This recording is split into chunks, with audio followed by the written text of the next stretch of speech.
السلام علیکم عزیز طالبات، آج ہم آپ کو اپنی اردو لازمی کی کتاب برائے جماعت نحم سے حمد، الطاف حسین حالی جس کے شاعر ہیں، حمد جس کا میں نے الطاف حسین حالی کا تعارف بھی آپ کو پورا مکمل سمجھایا تھا، اصناف نثر، اصناف نظم بھی آپ کو سمجھائی تھی، پہلے شعر اور دوسرے شعر کی مکمل تشریح آپ کو کل سمجھائی جا چکی تھی۔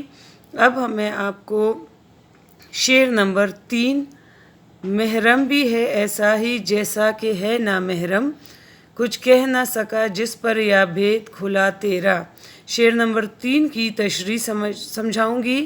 آپ پہلے اس کے میننگز دیکھ لیں۔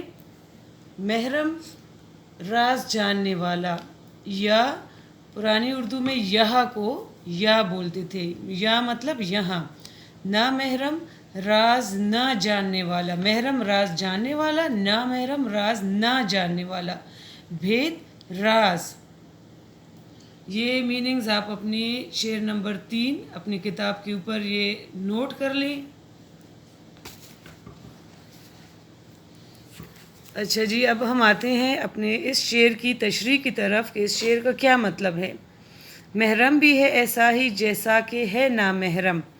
اب یہاں پر شاعر الطاف حسین حالی فرماتے ہیں، اللہ تعالیٰ سے مخاطب ہو کر، چونکہ یہ حمد ہے، اللہ تعالیٰ کی تعریف اس میں ہوتی ہے، اور شاعر اللہ تعالیٰ سے مخاطب ہو کر فرماتے ہیں کہ اے اللہ، تیری حقیقت کو جاننے والا، یعنی محرم، حقیقت کو جاننے والا، اللہ کی کائنات کے رازوں کو جاننے والا، اور نامحرم یعنی اللہ کی کائنات کے راز کو یا حقیقت کو نہ جاننے والا، وہ اس دنیا میں ایک برابر ہے، ایک ہی جیسے ہیں۔ یعنی محرم راز جاننے والا، کائنات کے رازوں کو، اللہ تعالیٰ کے رازوں کو جاننے والا اور نہ جاننے والا، دونوں ایک ہی صف میں کھڑے ہیں، یعنی دونوں ایک برابر ہیں، ایک ہی جیسے ہیں، ٹھیک ہے۔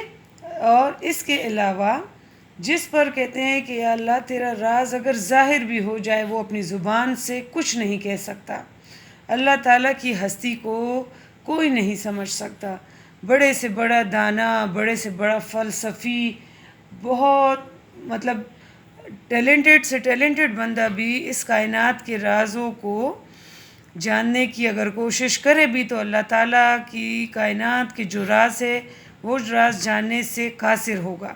کچھ کہہ نہ سکا جس پر یا بھید کھلا تیرا۔ دوسرے مصرع میں شاعر فرماتے ہیں کہ اس دنیا میں اگر کسی پر اے اللہ، تیری کائنات کا یا تیری حقیقت کا راز کھل بھی جاتا ہے، اس کو تھوڑا بہت اگر کچھ پتہ چل بھی جاتا ہے، تو وہ اپنی زبان سے، اللہ اس کو وہ طاقت ہی نہیں دیتا کہ وہ اپنی زبان سے اللہ تعالیٰ کے رازوں کو بیان کر سکیں۔ دیکھیں، اب اس کو میں سمپلی آپ کو سمجھاتی ہوں کہ شاعر کہتے ہیں کہ ہمارے کچھ راز جو ہمارے ماں باپ، بہن بھائیوں، دوستوں وغیرہ کو معلوم ہوتے ہیں، لیکن ہمارے اور اس کائنات کے لاکھوں ایسے راز ہیں جن کا کسی بھی انسان کو علم نہیں ہے۔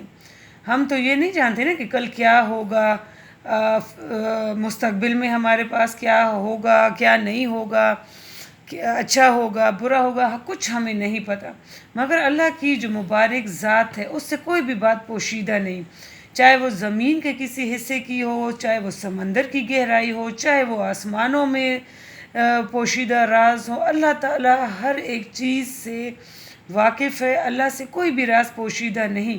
لیکن شاعر فرماتے ہیں کہ ہم انسانوں میں جو شخص جتنا بھی علم رکھتا ہو، تیرے مقابلے میں وہ ایسا ہے جیسے وہ کچھ بھی نہ جانتا ہو، یعنی نامحرم، یعنی وہ کچھ بھی نہیں جانتا، ٹھیک ہے۔ جس پر بھی تیرے چند راز ظاہر ہو جائیں، ان کے پاس راز کو بیان کرنے کے لیے الفاظ ہی نہیں رہتے، اس لیے ان کی زبان خاموش ہوتی ہے، ٹھیک ہے نا۔ یعنی دنیا میں اگر کوئی اللہ تعالیٰ کے رازوں کو جان لے یا نہ جانے، وہ ایک برابر ہے۔ اگر کوئی جان بھی لیتا ہے تو کچھ کہہ نہ سکا جس پر، تو یہاں یعنی جس پر یعنی یہاں اگر کوئی راز کو جان بھی لے تو اس دنیا میں وہ ان رازوں کو اپنی زبان سے بیان کرنے سے قاصر ہے۔ امید کرتی ہوں شعر نمبر 3 کی آپ کو اچھے طریقے سے سمجھ آئی ہوگی۔ اچھا جی، اب آتے ہیں شعر نمبر 4 کی طرف۔ جچتا نہیں نظروں میں یا خلط سلطانی، جچتا نہیں نظروں میں یا خلط سلطانی، کملی میں مگن اپنی رہتا ہے گدا تیرا۔ اب معنی دیکھتے ہیں۔ اچھا بچے، ادھر میں نے میننگز لکھے ہیں، یہ اپنے بک پر نوٹ کریں۔ دیکھیں یہ اس لیے آپ ضرور بچے نوٹ کریں تاکہ آپ کو اگر آپ کا لیکچر نہ بھی ہو اور آپ اس کو ریوائز کرتے ہیں تو معنی لکھے ہوں گے تو آپ کو تشریح کے سمجھنے میں خود بخود آسانی ہوگی۔ جچتا نہیں یعنی کوئی حیثیت نہیں رکھتا یا اہمیت نہیں رکھتا۔ جچنا ویسے کہتے ہیں خوبصورتی کو نا، تو جچتا نہیں یعنی کہ وہ اس کے آگے کوئی اہمیت یا کوئی خوبصورتی یا کوئی حیثیت نہیں رکھتا۔ کملی موٹی چادر یا کم قیمت کمبل جو ہم اوڑھتے ہیں نا، کمبل یا چادر کم قیمت عام سا کوئی موٹی سی مطلب چادر۔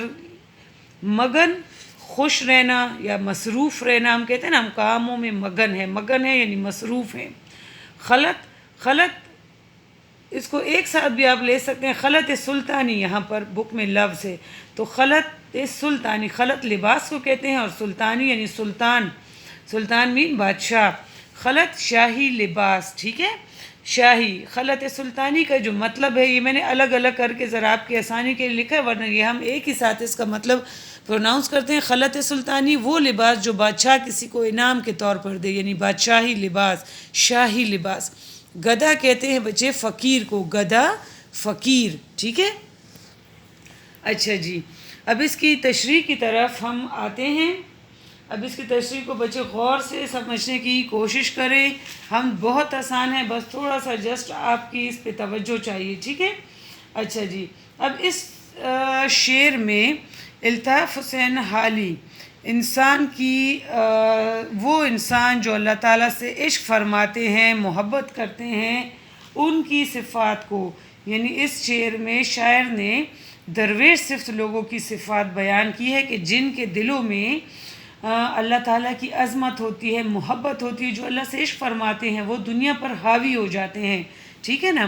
یہ نہیں، یہ ہم دیکھیں یہ ہمارے لوگوں کی تقسیم ہے کہ پیسہ یا عہدہ جو ہے انسان کو لوگوں کی نظروں میں اہمیت دیتا ہے۔ نہیں، اہمیت کس چیز کی ہے اب یہ جاننے کی کوشش کریں۔ جچتا نہیں نظروں میں یا خلط سلطانی، یعنی جتنے بھی دنیا میں درویش صرف لوگ ہیں، اللہ سے عشق کرنے والے لوگ ہیں، ان کی نظر میں ان کو یہ اچھا نہیں لگتا کہ لوگ یا کوئی بھی بادشاہ ان کو قیمتی لباس تحفے میں دے اور وہ اس کو پہنے اور اس میں اپنی خوبصورتی اور شان و شوکت کو ظاہر کرتے۔